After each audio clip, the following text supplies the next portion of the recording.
তো আজকে আমরা আমাদের এফটি গবলিনটার মেইডেন ফ্লাইট করব। তো আমরা ফার্স্টে কন্ট্রোল সারফেসগুলো চেক করে নিই।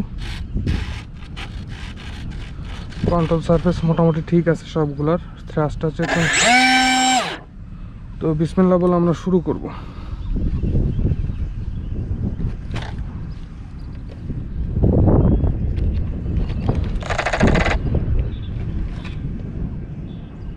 আর একটা কাজ করতে হবে, আমাদের সিজিটা চেক করে নিতে হবে। সিজি মোটামুটি ঠিকই আছে, একটু নোজ হেভি আছে।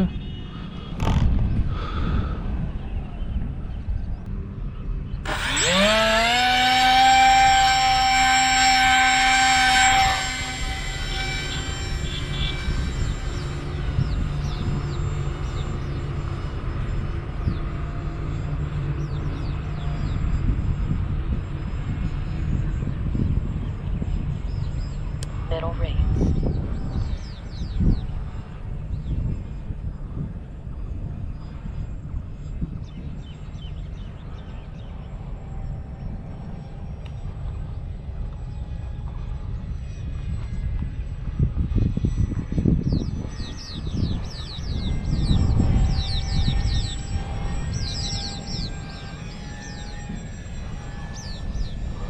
তো এটা একটু হাই থ্রটলে রাখতে হবে, যেটা বুঝলাম আমি।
তো আমাদের প্লেনটি সিরিয়াস মতো ক্র্যাশ করেছে, এই দেখতেছেন।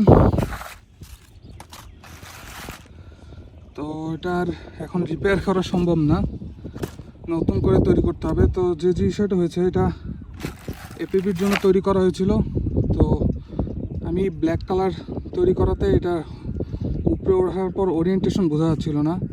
আর মেন কথা হলো যে এটার স্পিড একটু হাই রাখতে হয়, স্পিড কমালে এটা অ্যালটিটিউড ডিক্রিজ করে।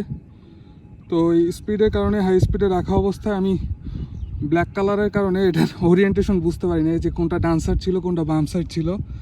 তো এই কারণেই আমি ল্যান্ড করতে চাচ্ছিলাম, বাট ল্যান্ড করার আগেই নিচের দিকে আমার ওরিয়েন্টেশনের মিসম্যাচের জন্য ক্র্যাশ করছে। সমস্যা নাই, এখন নেক্সট টাইম বিল্ড করলে অন্য কালারের বিল্ড করতে হবে। তো এই হলো যে আমাদের অবস্থা। তো ভিডিওটি ভালো লাগলে একটা লাইক দিবেন। নেক্সট ভিডিওতে আবার দেখা হবে। টিল দেন সবাই ভালো থাকবেন। আল্লাহ হাফেজ।